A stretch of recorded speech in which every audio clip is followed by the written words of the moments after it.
They're at each other's throats, love and marriage, tomorrow night at 9. But now on ITV, an emotional trip back in time, in Secrets from the Workhouse.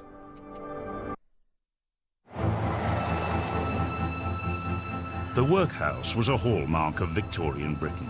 In an era associated with imperial pomp and industrial revolution, the workhouse represented the vast underbelly of society, an institution that caused misery to millions and evoked shame in even more. They were all there. All there, yes. Oh, how awful for them. For the poor, the homeless, the unemployed, or the ill of Victorian Britain, there were no welfare benefits and no NHS. They could starve on the streets or turn to the workhouse as a last resort. When he died in the workhouse, was his body chucked out with the rubbish? Astonishingly, the workhouse survived well into the modern era, until after the Second World War. In 100 years, it was home to over 16 million people caught between poverty and destitution. She was homeless and living on the stairs. Are you joking? No. You're joking? No. By the time it finally shut down in 1948, 5 million people had died in the workhouse. Today, 1 in every 10 Britons has a family connection to this formidable institution. But amongst the stories of tragedy, there are also stories of triumph against overwhelming odds. That is absolutely extraordinary. Yeah, Western Australia. Extraordinary. Now actress Felicity Kendall, actor Brian Cox, presenter Fern Britton, and best-selling author Barbara Taylor Bradford will explore how their families were driven into the workhouse by poverty.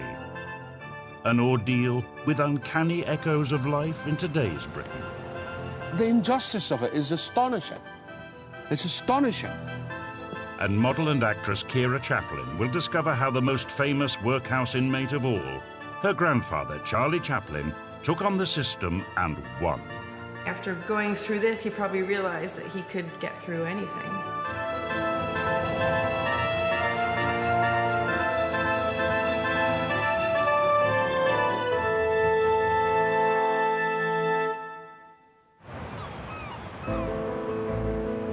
Victorian Britain, an era of rapid industrial growth, but also a time of soaring population and economic upheaval.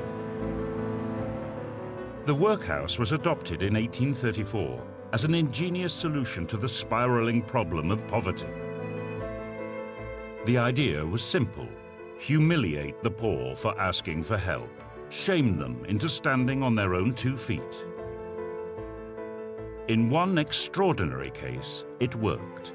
Charlie Chaplin went from the workhouse to not only stand on his own 2 feet, but to become a Hollywood superstar and one of the wealthiest men in the world. Charlie's life began here in Lambeth, in what was once one of the poorest parts of 19th century London. His granddaughter is the actress and model Kira Chaplin. My grandfather lived here with his brother Sidney and their mother Hannah. From what I know, my grandfather grew up very poor. Hannah was a singer and she lost her voice. They struggled to find food, and I know that one of the most traumatic things that happened to my grandfather is when he had to go to the workhouse. To qualify for help, a poor person had to satisfy the authorities that they were truly destitute, that they had no money, no job, and no place to live. Charlie Chaplin's alcoholic father had deserted the family when he was aged 9. And in July 1898, Charlie ended up here in Lambeth Workhouse with his mother and half-brother. What would have happened to Charlie, Sidney and Hannah when they first arrived here? Well, they would have approached the workhouse and Hannah would have made it known that she wanted to be admitted. Okay. At which point she would have been separated from her 2 sons. So she would have been led to the female ward, which was on this side of the building. Okay. And the 2 boys would have been led across the way to the children's building. So as soon as they're in, separation right away? Separation straight away. Segregation was at the heart of the workhouse system. Children from their parents, wives from their husbands. By isolating individual groups of paupers, the authorities believed they could contain the toxic influence of poverty and stop the spread of degenerate behavior. We can see from the map of the workhouse just how regimented it was. Not only do we have the male side and the female side, but there's a further Victorian designation of good and bad. This was an attempt to try to make sure that good people were not somehow punished by close proximity to bad people. Yeah. The architecture was designed to judge people, really, I think. Yeah. To make it... To judge them and make them feel bad about themselves for being there and to scare everyone else from wanting to go there. Absolutely. Yeah. This was meant to be terrifying, so that you would do anything you could to avoid it. When Oliver Twist famously asked for another bowl of gruel, he was hit about the head with a ladle. But Dickens wasn't exaggerating the brutality of workhouse life. To minimize the welfare bill, the system was designed to make sure that life on the inside was worse than earning a pittance on the outside.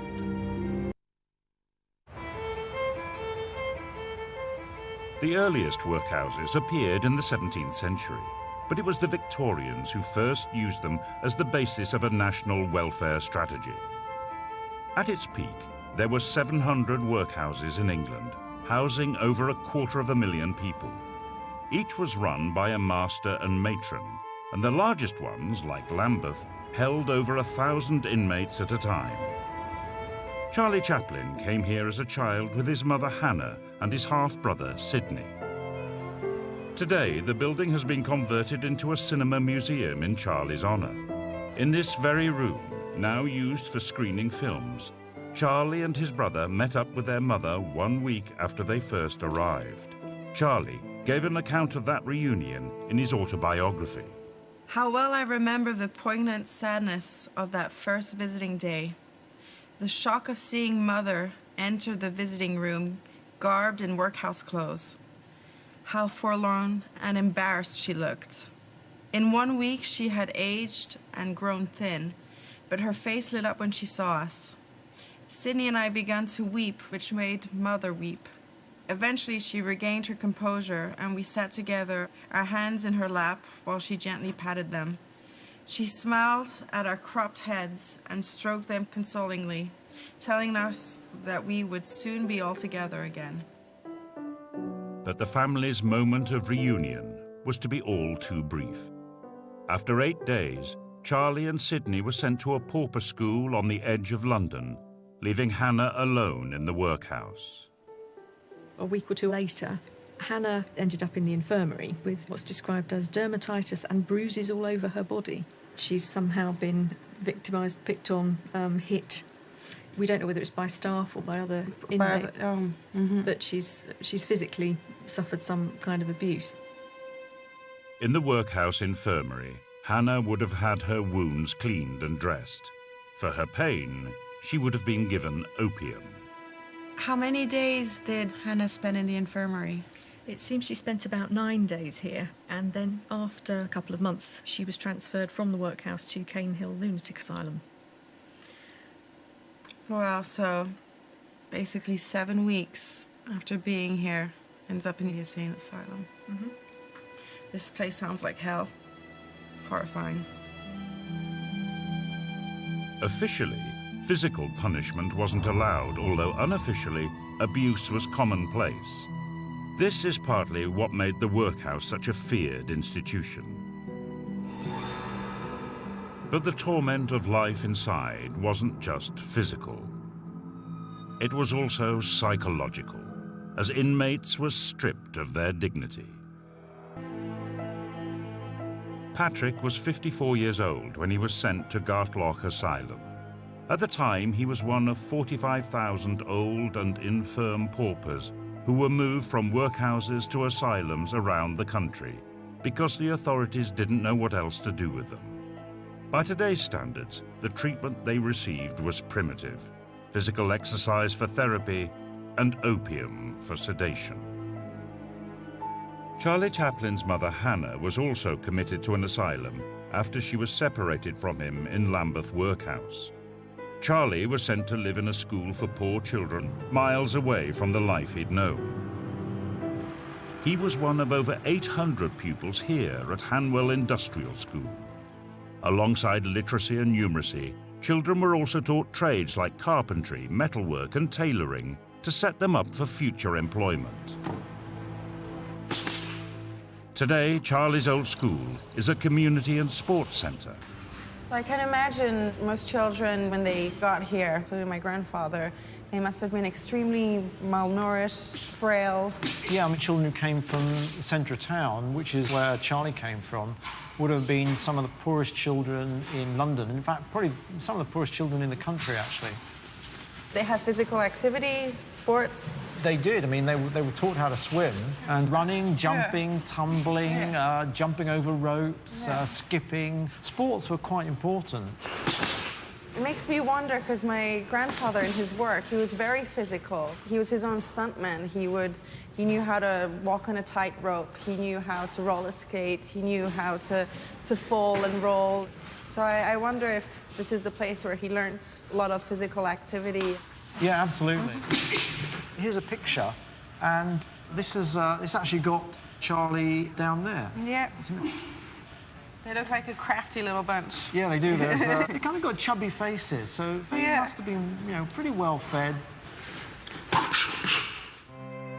The school wasn't only concerned with the child's physical welfare, but also its moral discipline. The gym used to double up as the punishment room.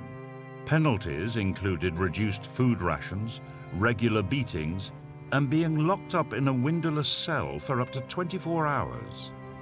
Every Thursday, the names of the kids that had misbehaved were read out in the playground, and on Friday, they were punished. All the boys would be brought in here, and then there'd be a desk like this, and they would be lined up. It was only the boys. The girls weren't beaten, and it was only the boys aged over 7. Charlie's name was read out, and he was accused of setting fire to the toilet block. And actually, Charlie didn't do it. But he decided, you know, that he was going to say something different. So this is what happens. Are you guilty or not guilty, he asked. Nervous and impelled by a force beyond my control, I blurted out, guilty. I felt neither resentment nor injustice, but a sense of frightening adventure as they led me to the desk and administered 3 strokes across my bottom. The pain was so excruciating that it took my breath away. But I did not cry out, and although paralyzed with pain and carried to the mattress to recover, I felt violently triumphant.